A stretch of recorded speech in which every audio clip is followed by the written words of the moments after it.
How many of you are here because you want to get along better with your husband? That's what I thought. That's what I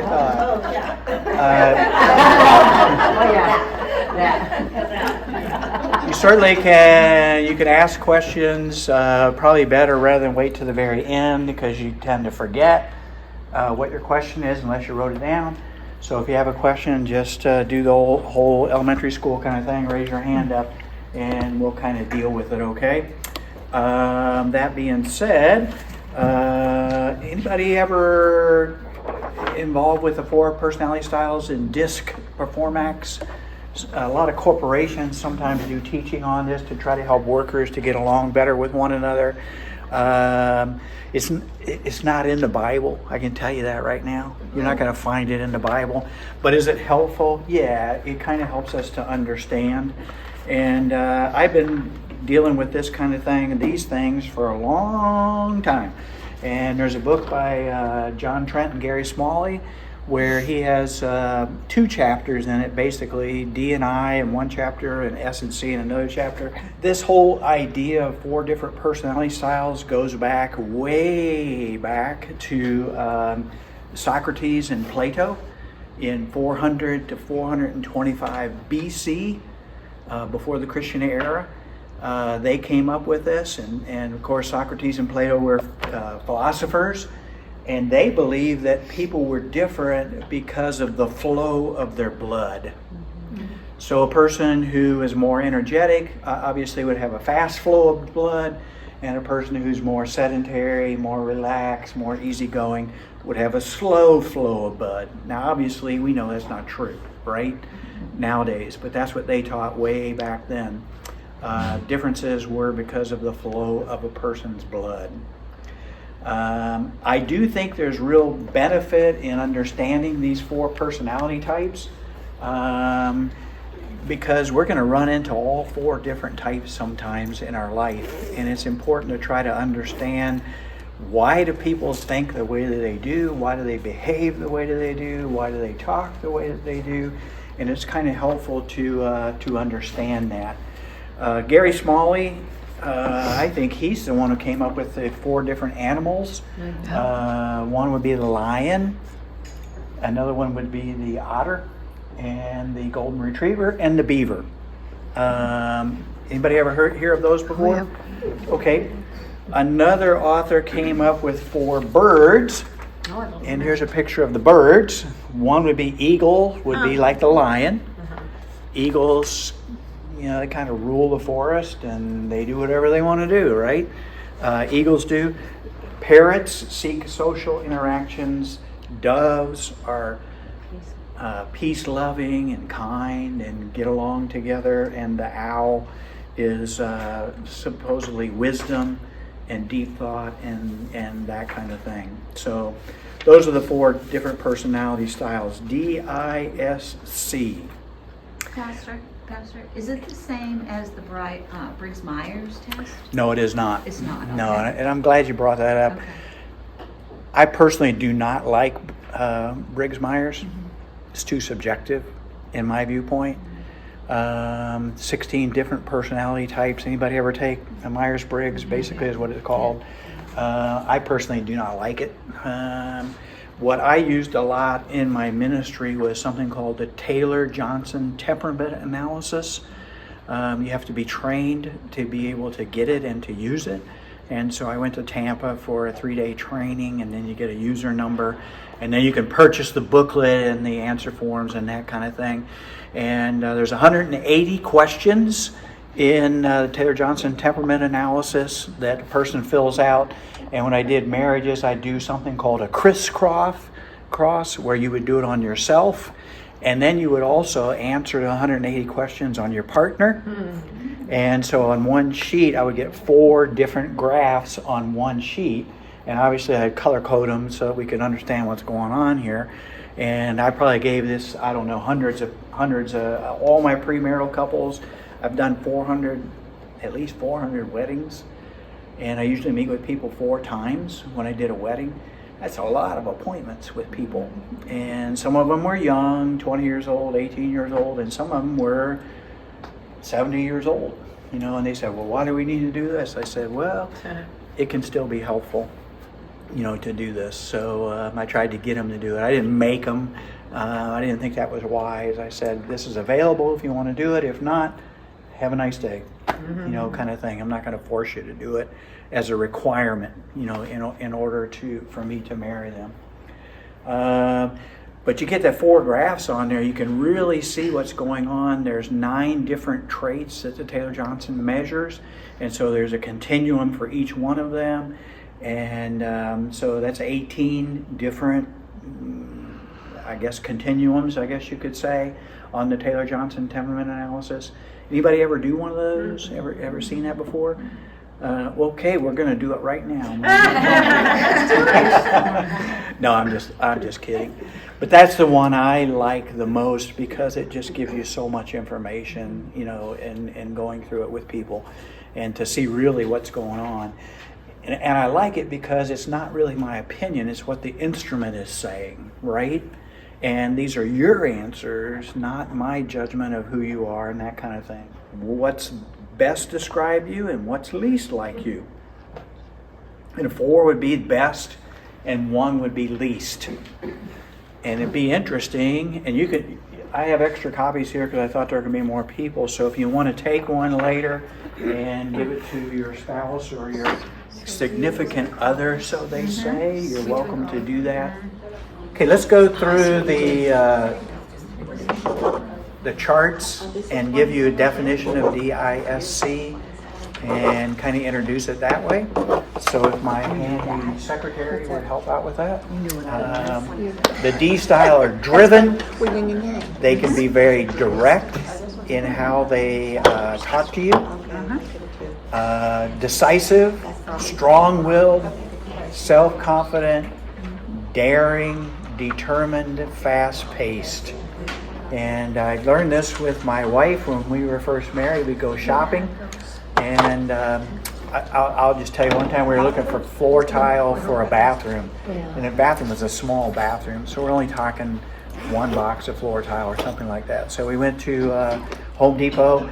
They had a whole big line of floor tile there. She said, which one do you think would go in the bathroom? I said, that one. We left. That's it. And we didn't buy floor tile. We went to Lowe's. Same kind of thing. You've seen them, a big rack of floor tile that's there. Same kind of thing. She said, which one do you think?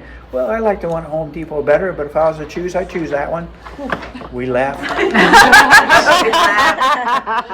funny. True story, isn't it? I don't remember. And so I don't remember how many stores. I think we went to a flooring store too, and they had even more than Home Depot and Lowe's, and the same kind of thing. You know, which one do you think? That one. But I like the one at Home Depot better. But if I was to choose one of these, I'd choose that one. And we get home, we still didn't have floor tile. And you know, I'm the D style. If you haven't figured that out already. I make decisions fast, sometimes not good decisions, but I make them fast and move on and get something done. Crack, crack, let's get it. And I was ready to buy that floor tile and go put it on the floor that night. Within an hour, it'd be bing, bada, boom, done. You know, on the floor. We didn't get floor tile. And so I realized that she was feeling, and I'll give you a word picture she used one time of me. She said, picture a lady who was walking through the woods and she's tied to a railroad track, and there is a train coming around the corner barreling at full speed, steam coming out of the train, and she's tied to the railroad track, and a Mountie rides up on a horse. And you got the scene? Yeah. Mm-hmm. And so she asked me, which one do you think you are? Of course, I'm the Mountie, right? I'm going to save her. You know what she said? What? You're the train. You're the train. You're gonna run her over. You're the train. So I just still don't know who the Mountie was. I got an affinity toward the Mountie, but anyway. So I realized I can be that way sometimes, so I have to back off. And all these personality styles, there's good things in them. None of them are bad, but they can also get out of balance and they can be harmful. all four of them. So that's why it's so important to realize them and to rein them in so we don't let them control our lives. So I said to her about the floor tile, I said, I realize you might be feeling manipulated, controlled, forced, and I don't want you to feel forced. So if you want to go to 10 more stores and look at floor tile for 10 more stores, and it takes a month, I don't really care. Because what's important to me is that when that floor tile goes down, you say, I felt loved, I felt included, I felt valued, kind of deal, right? So I just back the whole situation down. Because I can be forceful. And you know what she said to me? What? I really like that floor tile at Home Depot.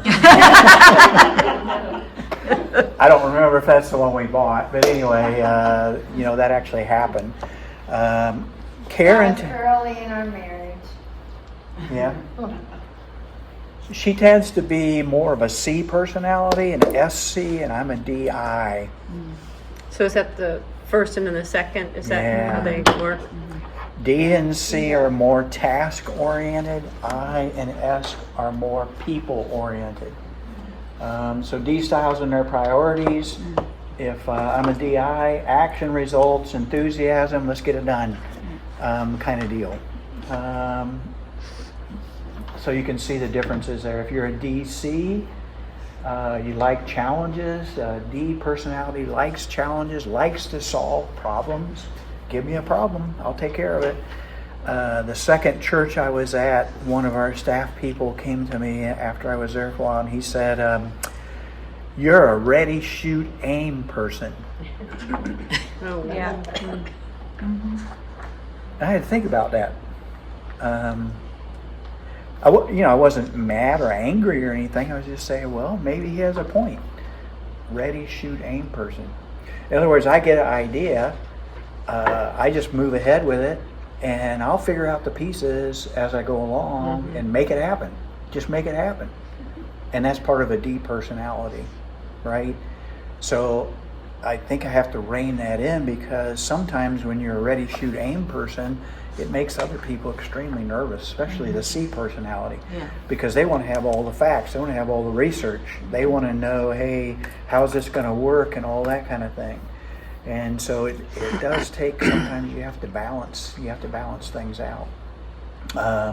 Go to the next chart, Karen, okay? The I, D quote, what's the point of playing if winning isn't the goal? And D style tend to be very competitive. And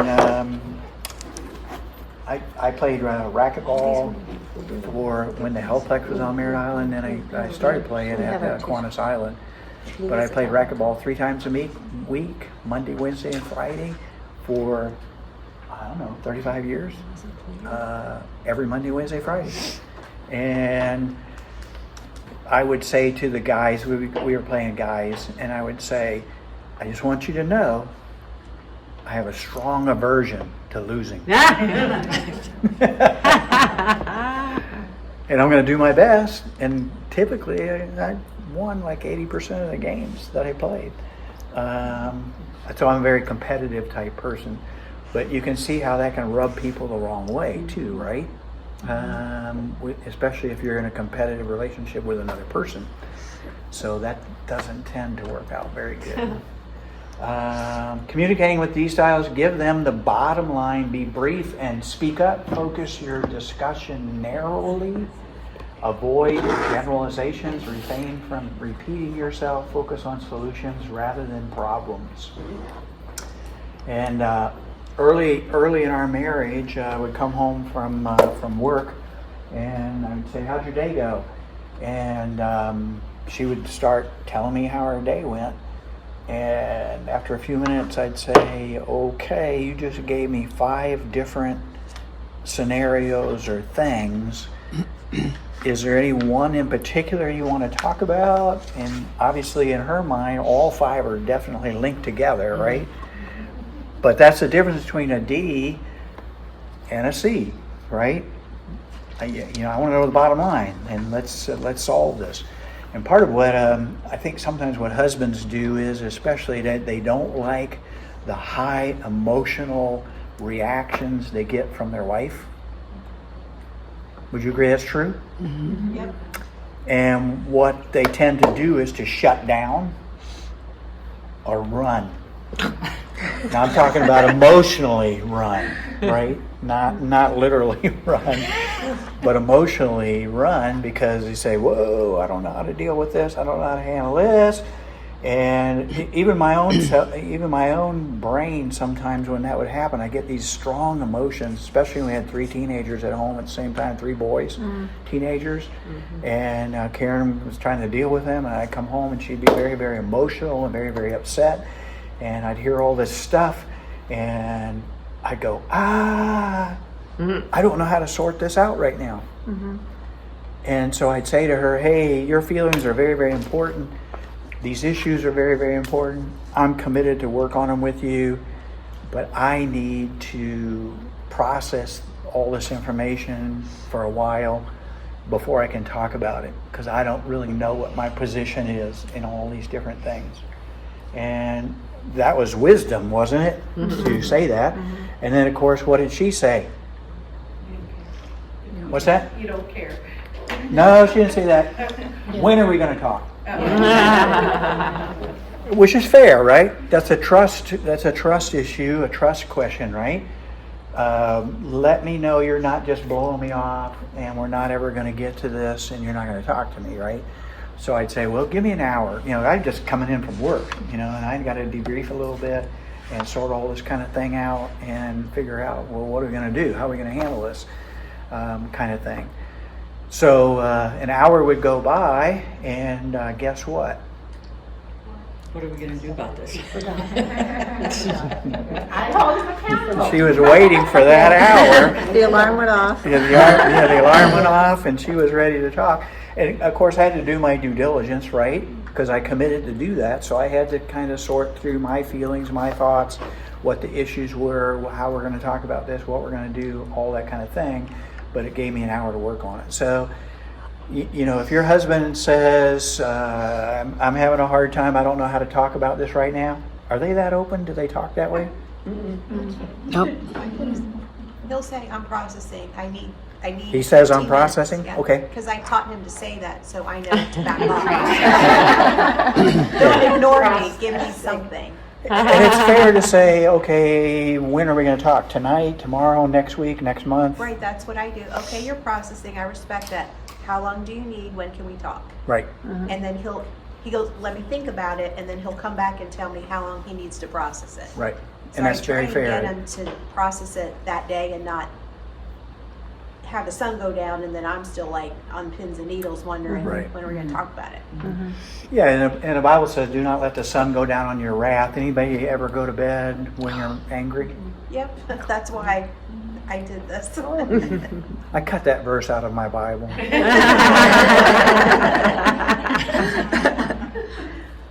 I think as a general principle, it's true. Try to resolve things. But frankly, sometimes it's better get a good night's sleep and come at it again tomorrow, right? Yeah. Frankly. I don't like being angry. That's why I wanted it resolved that day. Because then I can't sleep. Yeah. And my mind won't shut down, and he knows that. So he tries to not let it carry on over the next day out of respect for me. Yeah. Because otherwise I'm like, what are we going to talk about? What are we going to talk about? I'll just bug him until he breaks. Yeah, most of our, and I've said this before, I don't think she's hearing it for the first time, but most of our issues were with the kids and dealing with the kids and difficult, 3 teenage boys at the same time. It was difficult to deal with them. And when she was very, very upset, like I'd come home, she would be very, very emotional and very upset. I would say, these issues are very, very important to me. I care about you. We will work on this, but I'm not going to talk to you while you're angry. And so I want you to calm down. Come get me when you calm down. When I said that to her, first time I said that to her, she got more angry. Because I think she felt like I was pushing her off. And, we could talk a lot about trust in relationships. Trust is very, very important, isn't it? Yes. And I've worked with different couples where their trust level is almost non-existent. And how do you build trust? What do you think? How do you build trust? With By experience. experience and example. Mean what you say what you mean, make agreements, negotiate agreements. A lot of relationships are about negotiating agreements, right? And then keep your agreement, right? So when your spouse knows, hey, I commit to this, they know you're going to keep the agreement. Are we all perfect at it all the time? No, I'm not. Nobody is. And when you make an agreement and you fall short, what do? Say you're Apologize. sorry. Yeah, you say you're sorry.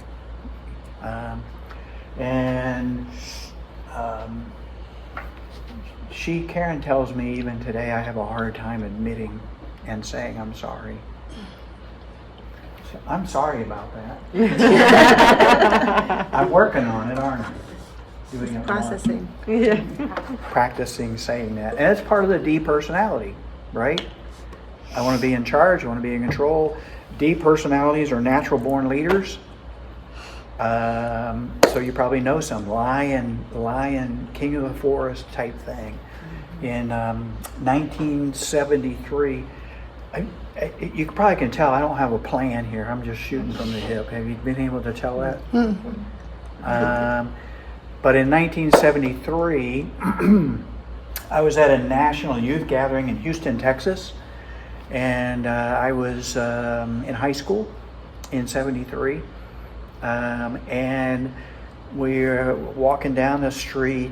We pretty much walked to the hotel, back to the stadium in Houston is where it was meeting.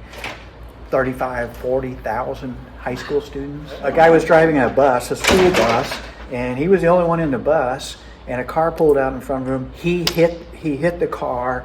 His chair broke loose from the floor, and he put his head into the windshield and got knocked out. And he's got glass all in his. He was bald, but he had glass. He's a black man. Had glass all in his head, and knocked out in there. What I did was I pulled the door open, and I'm a teenager, and I jumped up in there.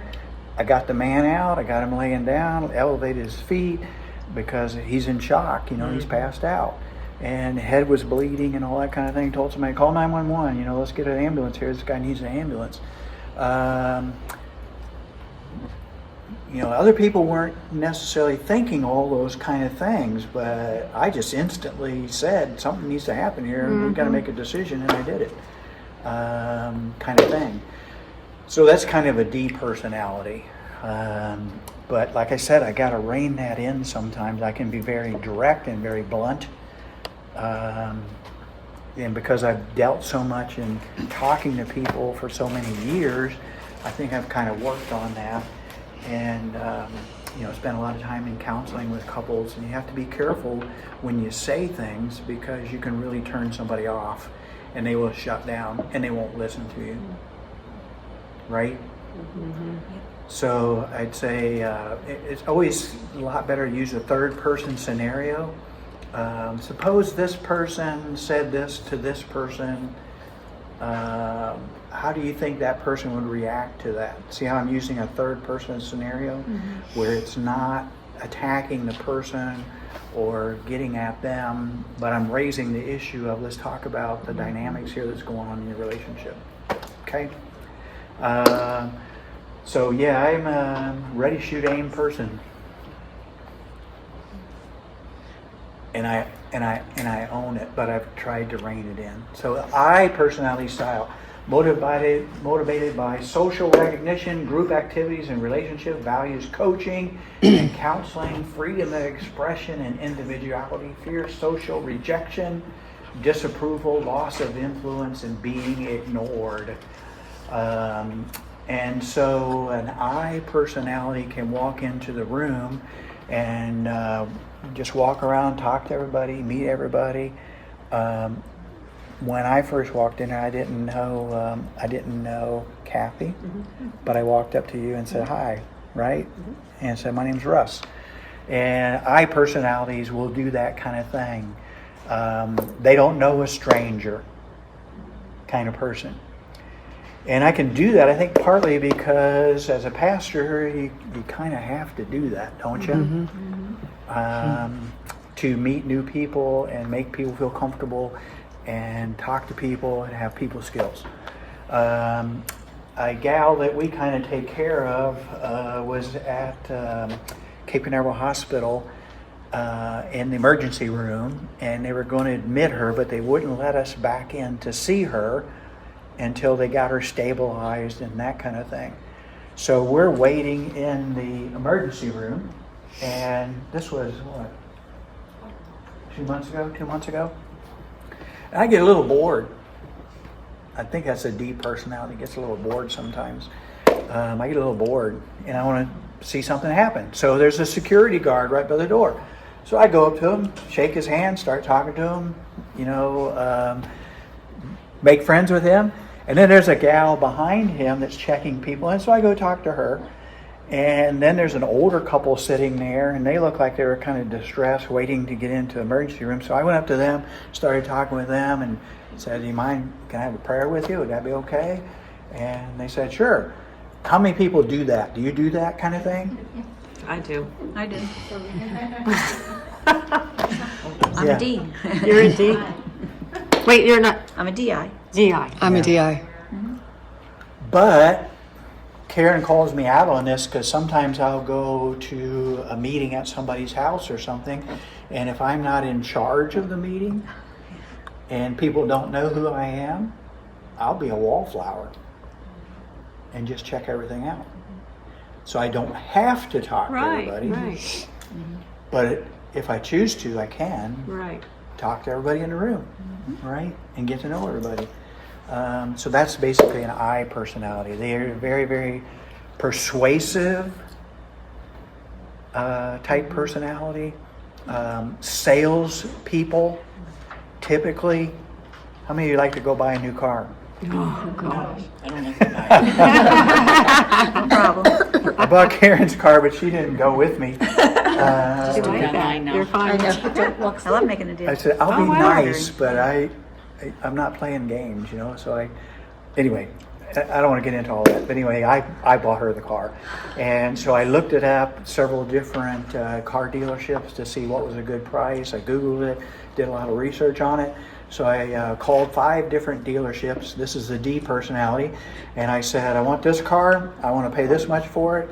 If you can't get close to that, don't waste my time. Yeah. That's a D personality, right? Blunt, to the point. Why not? I'm not playing games. We could get close to that. Wrong. One out of 5 told me they could get close to it. So we get down, we start crunching numbers and all of that. And he said, well, this is the best we can do. I said, I told you when I called you and when I walked in here that if you can't get close to this price, I'm not buying a car. Well, how close do we need to get? All right. Fair enough. Within $300. Yeah. Obviously, you're a lot higher than that, right? Yeah. And then they said, well, I got to go talk to my manager. I always say that. kind of thing. How we're really breaking the Comes rules back here. and I Yeah, said, yeah. This is as low as told we've you ever I'd gone. been, I'd been $300. Are we gonna do a deal or not? Yeah. Guess what? Yeah. They did. They do. Yeah. Yeah, they don't. Yeah, they did. So anyway, I have a lot of D in me, and but I have some I have some I in me too, and I always tell people the most healthy people, emotionally speaking and mentally speaking, are people who can readily discern their internal climate and put it into words. That's the most healthy people. So are your husbands healthy? Don't answer that. Don't answer that. In counseling, we call that framing it. You take a frame, and I'm not an artist, but I've watched artists paint pictures before, and they put a couple strokes on the canvas, and you can't tell what they're painting, right? When they first do that. It's just a bare kind of outline until they start painting more, and then it starts to emerge, right? Well, sometimes verbally speaking, that's the way people sometimes talk. You know, they throw a couple brush strokes out, and usually we call that a bid for connection. They throw a couple brush strokes out and wonder, do you care enough about me to let me paint my picture? And that leads me to another topic. Women basically are painters. Men, generally speaking, are pointers. In other words, a man will think through where he's at emotionally in his heart and his mind and internalize all this, sort all that out. And then when they've arrived at their position, they make their point. And you don't know all the background that led up to that, but they make their point and they say, case done, over. Because I've arrived at my position. Usually. Now I'm speaking in generalities here, right? But women tend to paint a picture. And so if the man won't let her paint, what's going to happen? She's going to shut down. She's going to get very frustrated, right? I'll just keep talking. You're going to you just keep I talking? just keep talking. He'll eventually listen. Yeah, you're very honest. When I was studying this years ago, I said, well, that's interesting. So I was in the kitchen and I said, I'm going to try this out. So she wanted to paint, and so I pulled up a chair and I sat down in the chair. I said, she's gonna read right through this. I said, really? Then what happened? What happened next? Tell me more. And I was kind of egging her on. And I thought she would go, what are you doing? But she didn't. She loved it. Now, I wish I could say I do that all the time, but I don't. But it takes patience to let somebody paint their picture, right? And like I said earlier, sometimes she gives me 3 or 4 different things. I say, well, what do you want to talk about here? What's the point? So that we can talk about that. Not that all the other things aren't important and we can talk about them too, but let's land on one and talk about the one. Very, very, very, very important. If you think of a rainbow has, I don't know how many colors does a rainbow have? I don't know. 7. Seven? If you think of, I have feeling charts that have like 350, 400 feeling words. Have you ever seen those before? It's just overwhelming, all those feeling charts. And so I kind of boil it down to 5 or 6 broad categories of feeling. There's anger, gladness, wishes, desires. What else is there? Sadness. Broad categories of feeling. And really all of us feel in all the areas, but sometimes we just don't get in touch with it and we don't know how to frame it and talk about it. So, and in my experience, a lot of the couples I dealt with, a lot of the men were very, very poor in talking about feelings. And so if you want to get him to talk more, say, help me understand how you're feeling. And you're going to get the deer in the headlights look, right? Then say, would you go work on this and figure out what you're feeling and come back and talk to me about it? And hopefully he'll say, yeah, I'll do that. Because it's like anything, it's a skill, When a little kid goes to play baseball and he's standing at the plate, how does he feel? He's scared to death. The ball's going to hit him, right? But then once he learns how to hit the ball, where do elementary school baseball players want to be? Big leagues. At bat. They want to be at bat, right? They don't want to be out in the field or whatever. They want to be at bat because they love hitting the ball. So it's a skill that can be learned. And I think we have to work on that skill our whole life long. Right? I don't think any of us can say, I got that mastered, I don't have to work on it anymore. And my dad was really, really poor at sharing feelings. His role model was John Wayne. He bought every statue of John Wayne that could be bought and put it on a shelf. I forget how many there were, 10, 15 statues of John Wayne. John Wayne didn't show any emotion, right? That was weakness. And my dad was in the Marines. A guy goes to the gym, I'm not going to tell you his name, but he has a t-shirt. He says, pain is weakness leaving the body. Huh. That's pretty sad. But he was a Marine, and that's what they taught him, right? Pain is weakness leaving the body. So, very, very important. You can't love somebody you don't understand, right? And you can't understand them if they don't disclose themselves and open up to you who they are.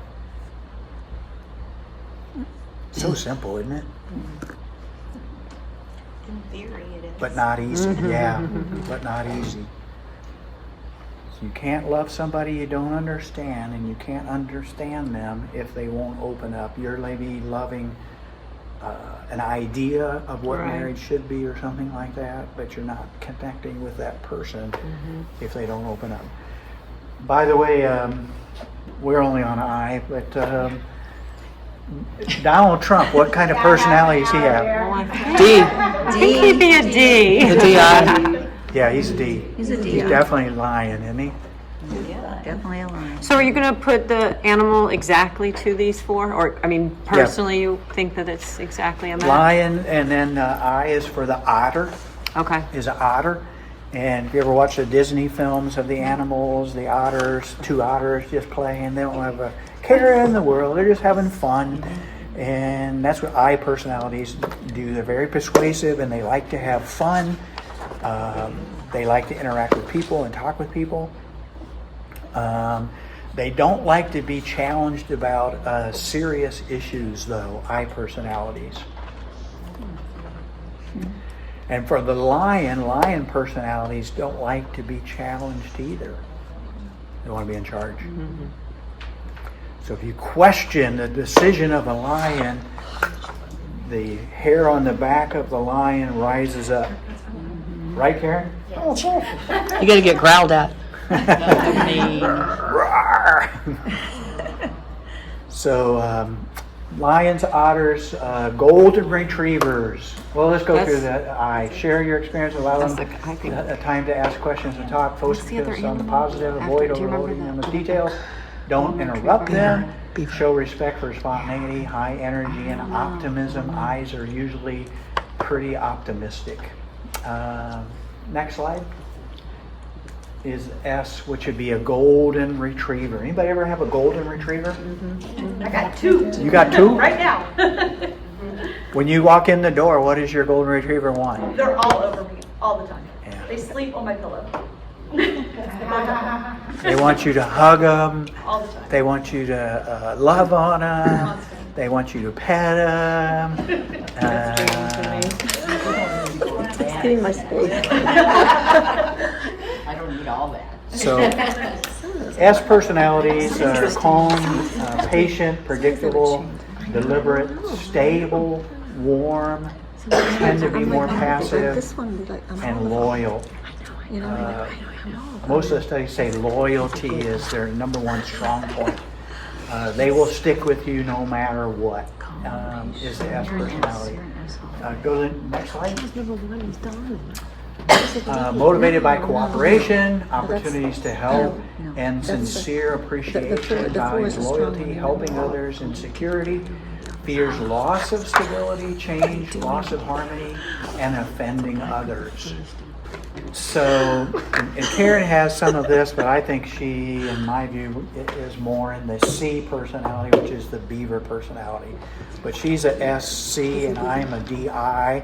Do you think there's ever any reason for conflict because of that? Only in Home Depot.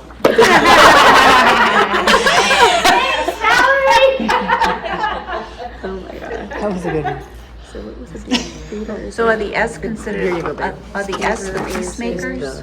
Or is the C peacemakers? S S is would a be peacemaker, peacemakers. that's what I thought, yeah. Yeah. They don't like They don't like tension, fight- they don't like fighting. conflict. They don't like Right. conflict at all. makes them It's treat interesting. We have 4 children. Our oldest son is a lion, That makes sense. natural born leader. He's a chiropractor. First child usually are. Yeah, he's a lion, natural born leader. Our second son, I would say, is more of an I personality. He's very good. And of course, when he would be upset, I couldn't talk to him, so I'd put him in his room and I'd say, your feelings are important. We need to talk about them, sort through what you're feeling, and come find me. And so he really worked at trying to figure out his feelings, and he emotes more than I think almost any of our other children. He's very good at that. You know, one time he came in from school, happened to be a Monday, which was my day off, and threw his coat down on the floor and marched through the room. And I said, hey, come back and pick your coat up. He wanted to kick his coat up in the air, stormed back into his room. Now, what does a lion feel like doing? Smack him against the head. Yeah. That's what I felt like doing. Yes. But the Spirit of God took over.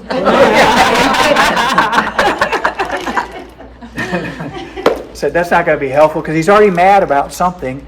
When he kicked the coat, he said, you're always on my case. And he kicks the coat up in the air. So I'm thinking, hey, we got an issue. He got an issue with me, right? So I open his door. He's sitting on the bed like this. And I said, whoa, you just showed a whole bunch of emotion. You kicked the coat. You said, I'm always on your case. We need to talk about this, sort it out. And when you're ready to talk, come find me so we can talk about this. Okay, that's what we do. In this family, we talk about stuff. And so I closed the door and I started walking down the hallway. He says, all right, Dad. So I didn't even make it down the hallway. So I went back in there. I said, well, what's going on? Help me understand. Why are you so upset? Why are you so angry? And he said, 2 or 3 guys, this was in elementary school, bullied him that day. It wasn't about me at all, right? Of course, this is venting. Yeah, he was short. He's still short. And they bullied him, and it ticked him off, made him mad. And so then, imagine if I would have disciplined him for yelling at me and kicking his coat. We might not have ever got to the real issue, right? And so once it got up, we said, okay, well, let's talk about that. How do we handle that? How do we handle bullying? Find you a friend that's as big as Shaq O'Neal. Find a bodyguard. But you have to stand up for yourself. Hey, I don't deserve to be treated this way. We talked about different ways you can handle that, and of course, go talk to the teacher and make sure the teacher can intervene. That kind of stuff. Anyway, I don't know. I got off on that track, but anyway. Talking about The boys. personalities. Yeah. Oh. So what The third one. So a third one Yeah, so was Our third son they're is the a otter. S Otter. personality. He does not like conflict, You're and he's very even-tempered, even-mannered. He's just a nice guy. But he's definitely, wouldn't you agree, S personality? And then our daughter is an I personality. So I don't know if we have any C's. I guess my oldest son would be more of a DC, a lion, a beaver. When beavers are going to build a dam or build a place for them to live, they get all these sticks and they work feverishly at it to build this, and then they have a hole underneath. Yeah, Have you ever seen videos of that? Right, And now they that get makes into their sense. blind from underneath there, and they just get out of my way. I'm just going to build this thing. Beavers are very task oriented. But well, let's go on. S. We already looked at all. Let's go to the next one, please. SI, collaboration, support, enthusiasm. Support, stability, collaboration. SC, accuracy. Next slide. Communicating with SI to be personal and amiable. Express your interest in them. Let them know what you expect of them. take time to provide clarification, be polite, avoid being confrontational or too aggressive. And next slide is C side, I guess. Cautious, systematic, private, objective, analytical, diplomatic, accurate, reserved. See why this is so important. So if I say to Karen, it was last February on the 3rd. I think it was the 3rd of February. You know what she's going to say? What? Don't forget Valentine's Day. No, it wasn't. It wasn't the 3rd. It was the 2nd. Oh.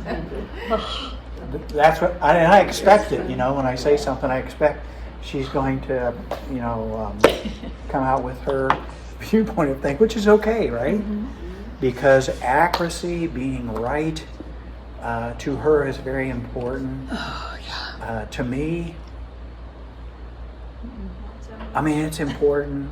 I'm working on taxes now. I hate doing taxes. 10 days.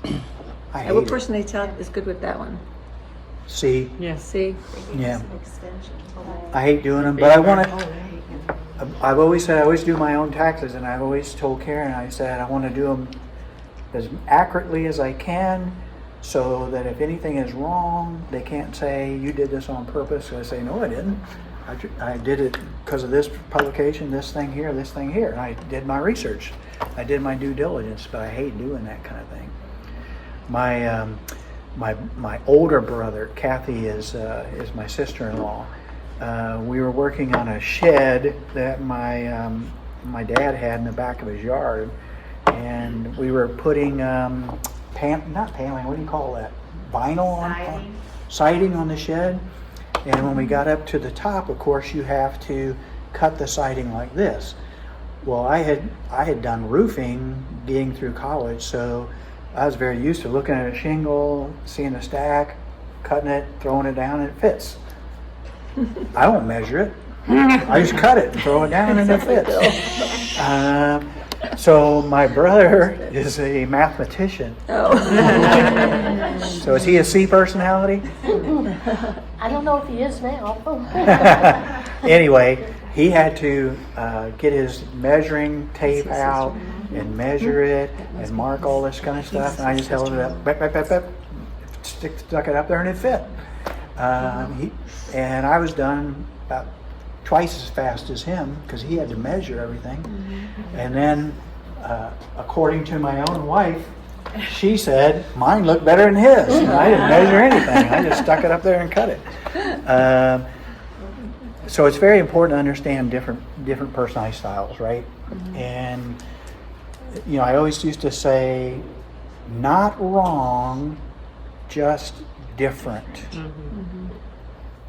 So when you're thinking about your spouse or you're thinking about children, not wrong, just different. That's very, very powerful, isn't it? Otherwise, you're going to start judging them. You're going to create a critical stereotype of them. Nothing will kill feelings of love in a marriage relationship like negative thinking about your partner. Right?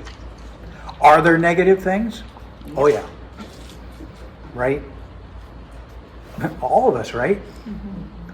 But if you major on those negative things, then you begin, just like if I had rose-colored glasses and I look out, everything's rose-colored, right?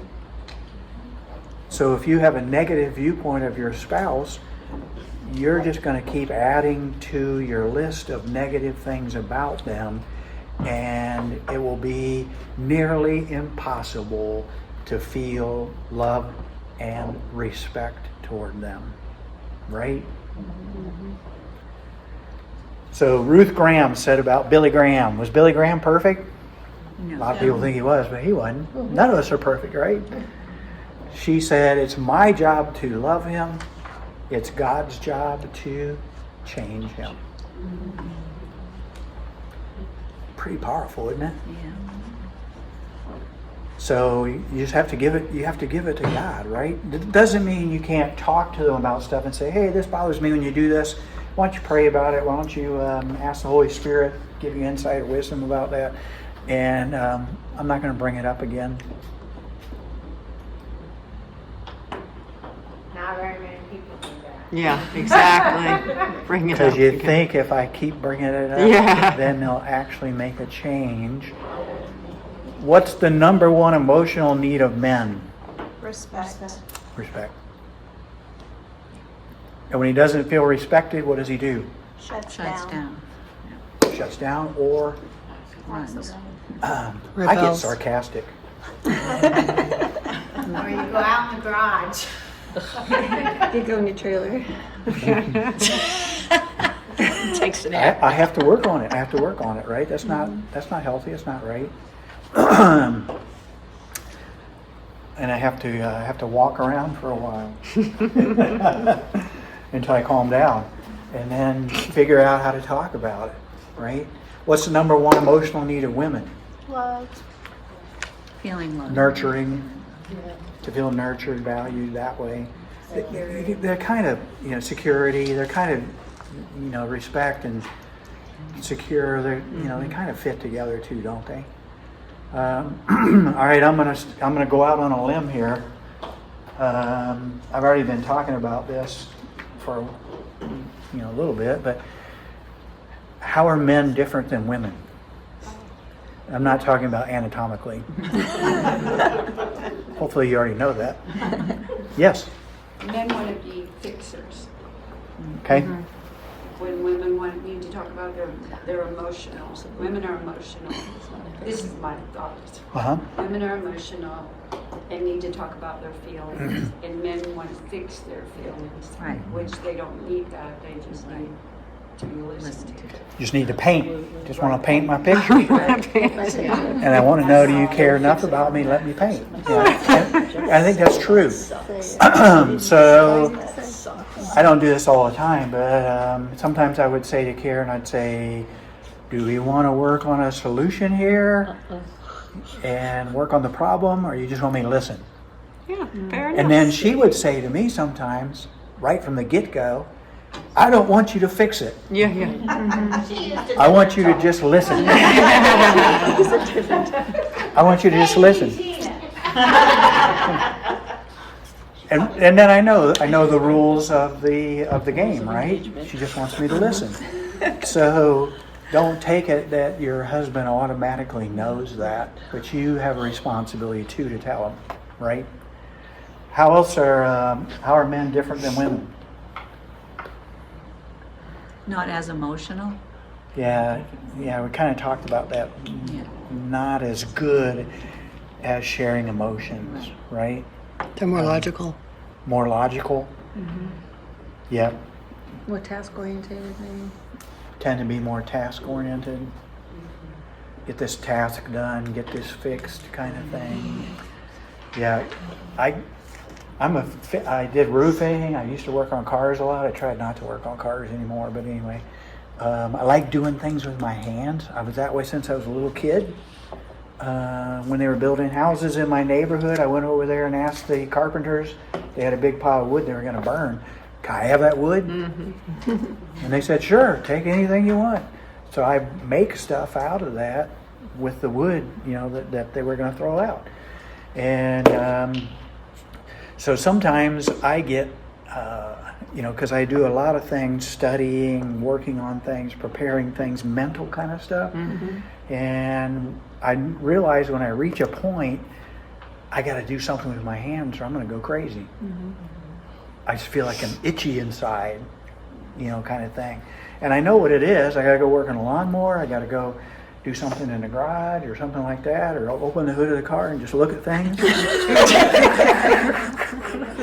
Maybe it needs windshield washer fluid. Just needs something. But I understand that about myself, and so when I get to that point, and she knows it because I've told her I got to go fix something. I'm gonna go break something so I can fix it. That's funny. Any other way? So we said they want to fix things. They are not so good at sharing feelings, and And I talked a little bit about how you can help them with that, to sharing feelings. And boy, very, very important, when he starts to open up to you and share feelings, mad, glad, sad, wishes, desires, you better be very, very patient. Right? Very quiet. Don't interrupt. Yeah, don't interrupt. That's a good one, Nancy. And value what he's saying, even if you don't agree. Because what we do a lot of times when somebody starts sharing, we already prepare our answer, right? Yeah. How we're going to respond. It's natural. We all do it. And you have to fight against that, right?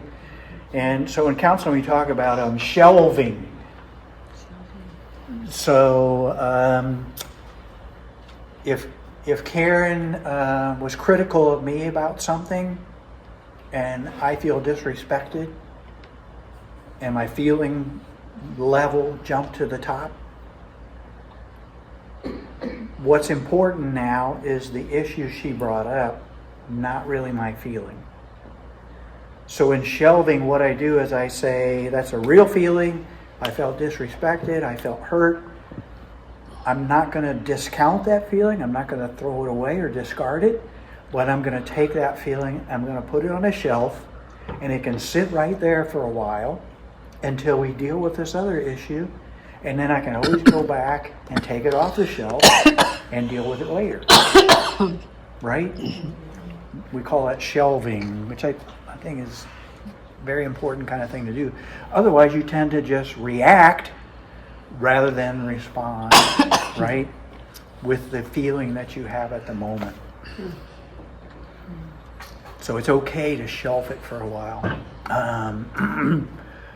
I got shelves all over the place.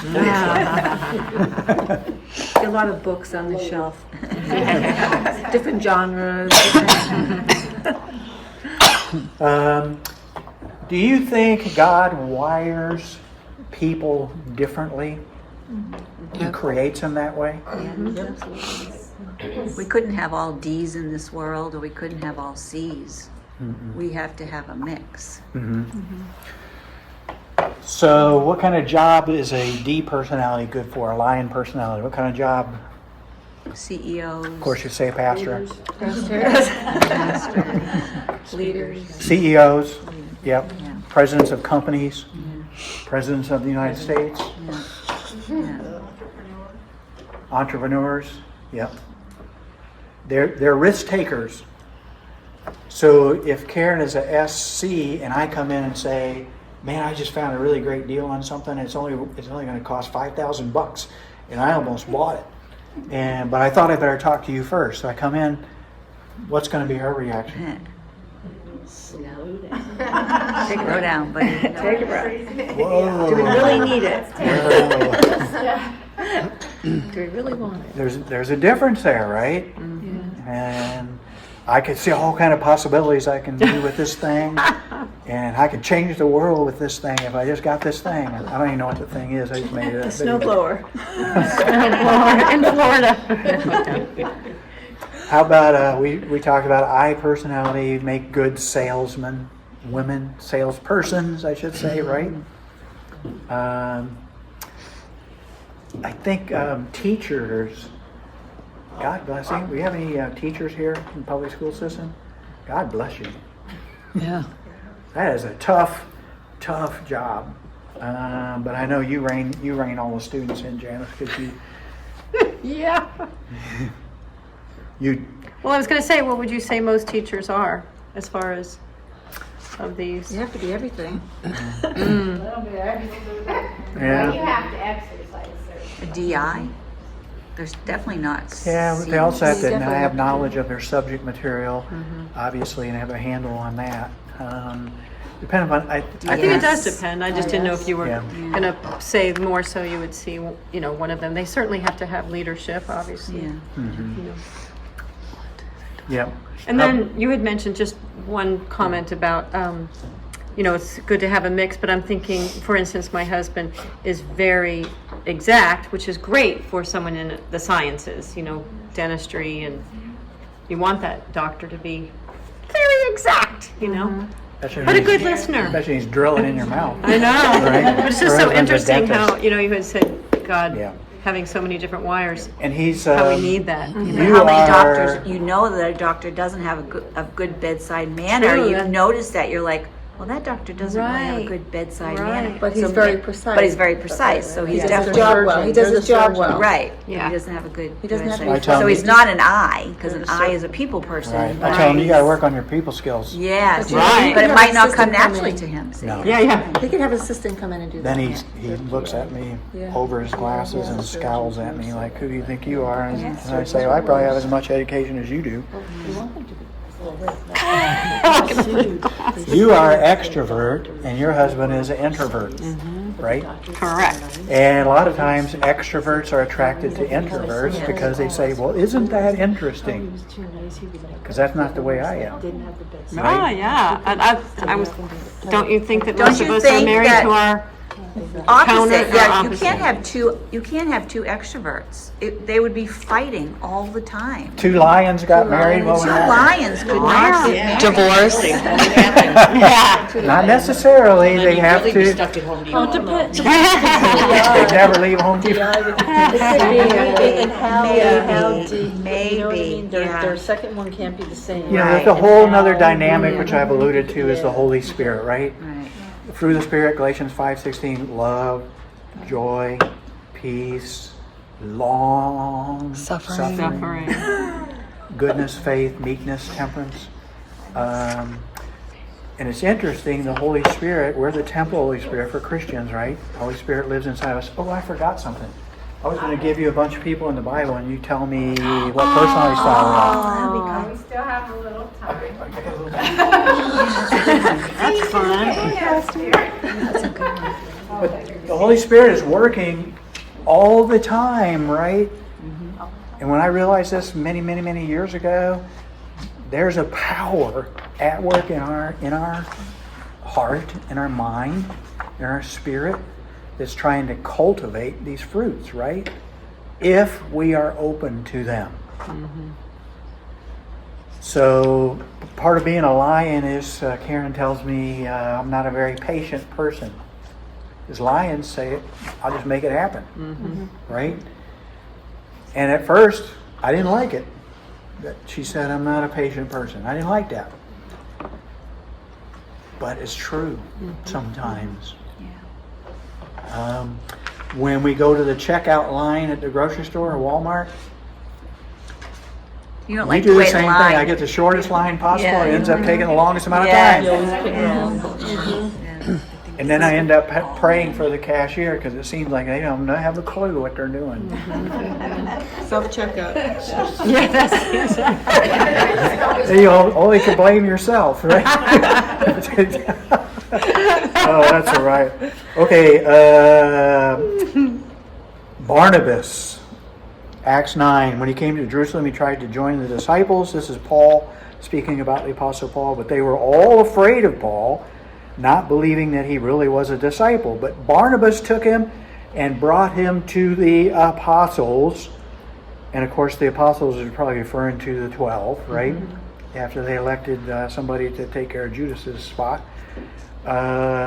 He told them how Saul on his journey had seen the Lord had spoken to him, and how in Damascus he preached fearlessly in the name of Jesus. So Saul stayed with them and moved about freely in Jerusalem, speaking boldly in the name of the Lord. So Barnabas, what personality style did he have? S. S. Yeah. Yeah, he had an S. Son of encouragement. He wanted to encourage. I think also maybe some I in there. Yeah. Okay, the Apostle Paul. I got a bunch of scriptures here. I don't know if I wow. need to share them all. He's Paul a spent several days with the disciples in Damascus. At once he began to preach in the synagogues, Jesus is the Son of God. All those who heard him were astonished and asked, isn't he the man who raised havoc in Jerusalem among those who call on his name? And hasn't he come here to take them as prisoners to the chief priests? Yet Paul grew more and more powerful and baffled the Jews living in Damascus by proving Jesus is the Messiah. What was Paul? D. Definitely a D. He's a lion. Yeah, they drug him out of the city and stoned him. Do you remember that scripture? and left him for dead. And this in Acts 14. They stoned Paul, dragged him outside the city, thinking he was dead. After the disciples had gathered around him, he got up and went back into the city. The next day, he and Barnabas left for Derbe. What kind of person gets stoned? And you know what that is, right? Oh, yeah. They throw stones at you and bury you in stones, thinking they're going to kill you. What kind of person gets up, walks back in the city, and says, "Here we go. I'm ready for it again." It's a lion, right? Jesus did that too. Okay, Philip in John 6, when Jesus looked up and saw a great crowd coming toward him, he said to Philip, "Where are we going to buy bread for all these people to eat?" And of course, John 6 is where Jesus feeds all these people. It says there were 5,000 men. So obviously there's some women, probably some children there too. So we're talking a pretty large crowd, right? And Jesus asked this to test them, for he already had in mind what he's going to do. And what did Philip say? It would take more than a half year's wages to buy enough bread for each one to have a bite. That's a C. That's a C personality, right? Yeah. His gears are already turning, right? How are we going to feed this large crowd of people, 15,000 or more people? 6 months' wages. Yeah. That wouldn't even be enough. Yeah. So he's definitely a C. Definitely a C. Job 2, Satan went out from the presence of the Lord and afflicted Job with painful sores from the soles of his feet to the crown of his head. And Job took a piece of broken pottery, scraped himself with it as he sat among the ashes. And his wife said to him, "Are you still maintaining your integrity? Curse God and die." What kind of personality is that? Job said, "You're talking like a foolish woman. Should we accept good from God and not trouble?" Steadiness. S. I think S. I think S too. I think. I don't know. Curse God and die. I Is see that a what lot he of said? lying. Is that what he Aggressive and said? forceful would be Yeah. a D. I see a lot of lying in that, right? Okay. Oh, I thought somebody said it to him. He said I thought his wife Please, said that please to don't him. say that to me anymore. Direct. Yeah, is that true? That's what But I was is the wondering. Who said that? Who said be cursed? I thought she said it to She him. said it to Job. Yeah, So she would be D. She would be So the she's D. the D. yeah, But Job. yeah. The She, Job would be the S, I think. yeah. That's what I think too. Okay, Luke chapter 1. Many have undertaken to draw up an account of the things that have been fulfilled among us, just as they were handed down to us by those who from the first were eyewitnesses and servants of the word. With this in mind, since I myself have carefully investigated everything from the beginning, I too decided to write an orderly account for you, most excellent Theophilus, so that you may know the certainty of things you have been taught. Obviously, it's a C, right? We don't know.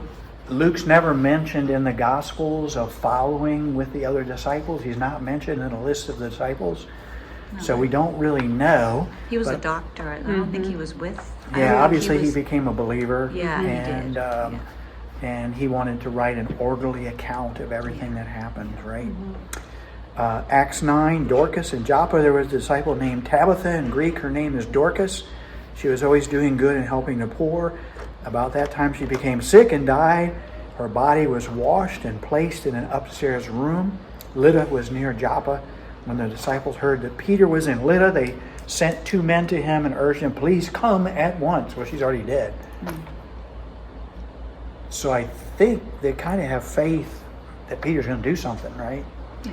But anyway, what kind of person was Dorcas from that scripture? Did you catch it? S. Yes. Always doing good and helping the poor. Oh, so that would Yes. be. Is that your thing? It's us. No, I think she'd be an I. Yeah. I think she's an S. You think she's an I? Yeah. Do Esther. She's probably an Yeah, S. so I- Yeah. Joseph of Arimathea.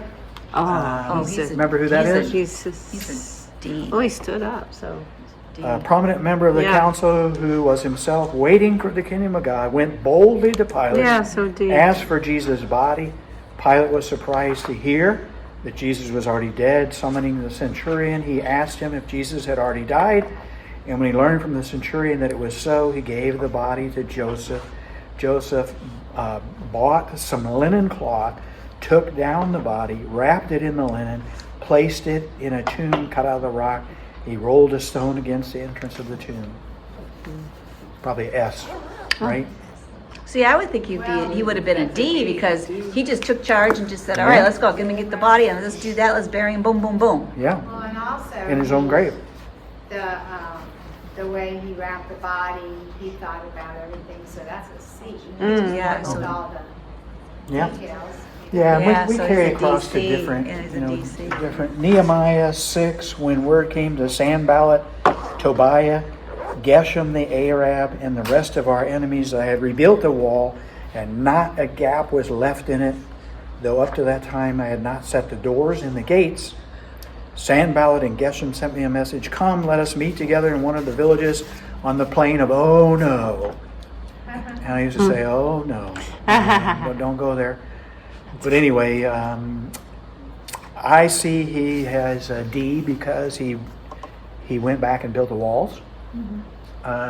So he took charge and made it happen. And he doesn't give in to the attacks of Sanballat and Geshem. Now,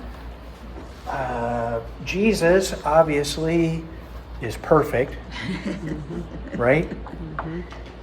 So what are some instances of Jesus evidencing DISC? Good question. I think he exhibited D when he attacked the money changers Right. in the temple. Yeah. Turn the table over. Uh-huh. You've made my Father's house a den of Right. thieves, kind of thing. Yeah. Yep, that's a lion. Also, when he confronted the Confronted the Jews, told them they were whitewashed tombs. Yeah. Matthew 23. Yeah, Your vipers, Yeah. your whitewashed tomb, you're full of dead men's bones. Matthew 23 kind of thing. That's pretty blunt, I Yeah. would say, right? And we always have this picture of Jesus that he's always mild mannered and loving and kind, and he is. He is. But did he get rough when he had to? Yeah. He gave Satan the what for when he was tempted. Yeah. Mm. Okay, that's the D. How about I? How did Jesus manifest that personality? He always had people around him. He always had people around He him. wept when Lazarus died. Okay. And welcome the children. Yeah, the children love to be with him. You ever notice that about children? Children just know, right? Whether an adult is kind and they feel secure, right? They just gravitate towards that. They don't gravitate to lions, so. Anyway. How about John 4, the woman at the well? Midday, Jesus walks up to her and says, Good. hey, how you doing? And he starts talking to her, right? Influence. That's an answer. And it also tells us in the gospel, people from the whole countryside, I have a hard time wrapping my mind around this, but whole towns came out to hear him speak, right? And what did they say? No one has ever spoke like this man, right? So was he persuasive? Yeah. Because he's, he knows the truth. He is the truth, right? I'm the way, the truth, and the life. How about S, personality?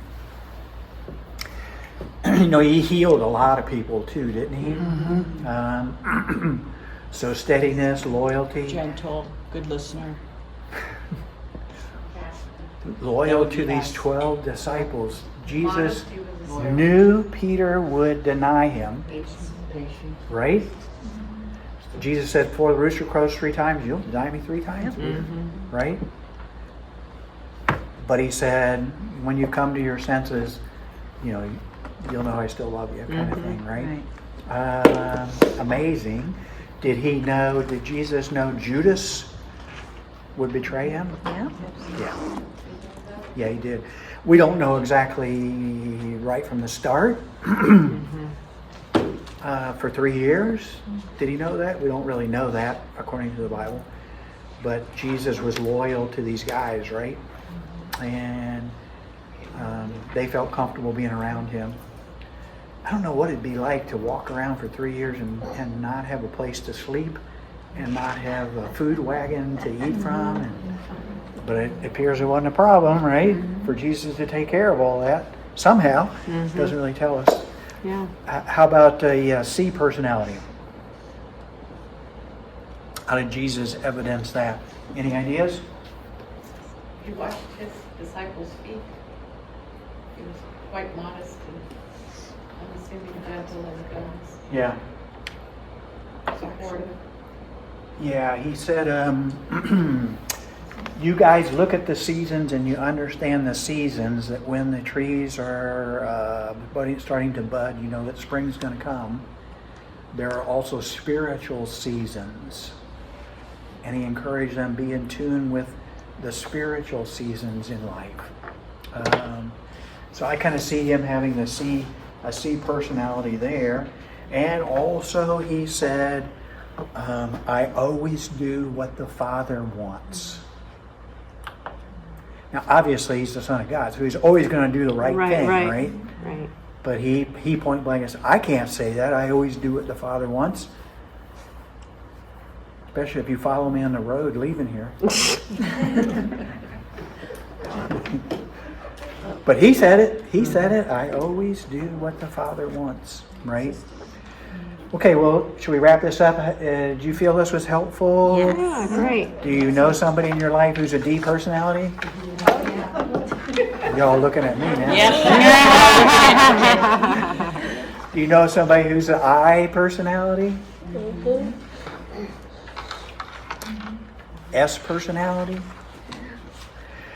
My dad was an engineer, which I realized when I came to Faith Merritt Island, a lot of the people who are members of the church were engineers at the Space Center. Yeah. So it was kind of helpful for me to grow up. And my dad worked for McDonnell Douglas, which later became Boeing Corporation. But I was 15 years old, and we were going to mow the yard. So you get the lawnmower. I was just a push mower, no self-propelling on it. I was just a bare bones lawnmower. And the handle, handle come down. One side was loose. And so you can't really mow the yard if your handle's loose, right? So my dad comes out at that time and said, well, the handle's not on there, so we need to fix that so I can mow the yard. So he's looking at it. Then he has to go get his big jar of bolts. And he has to go through almost the whole jar to find the right bolt with the right nut. And when he finds the bolt, it's just a little bit too big for the hole in the handle.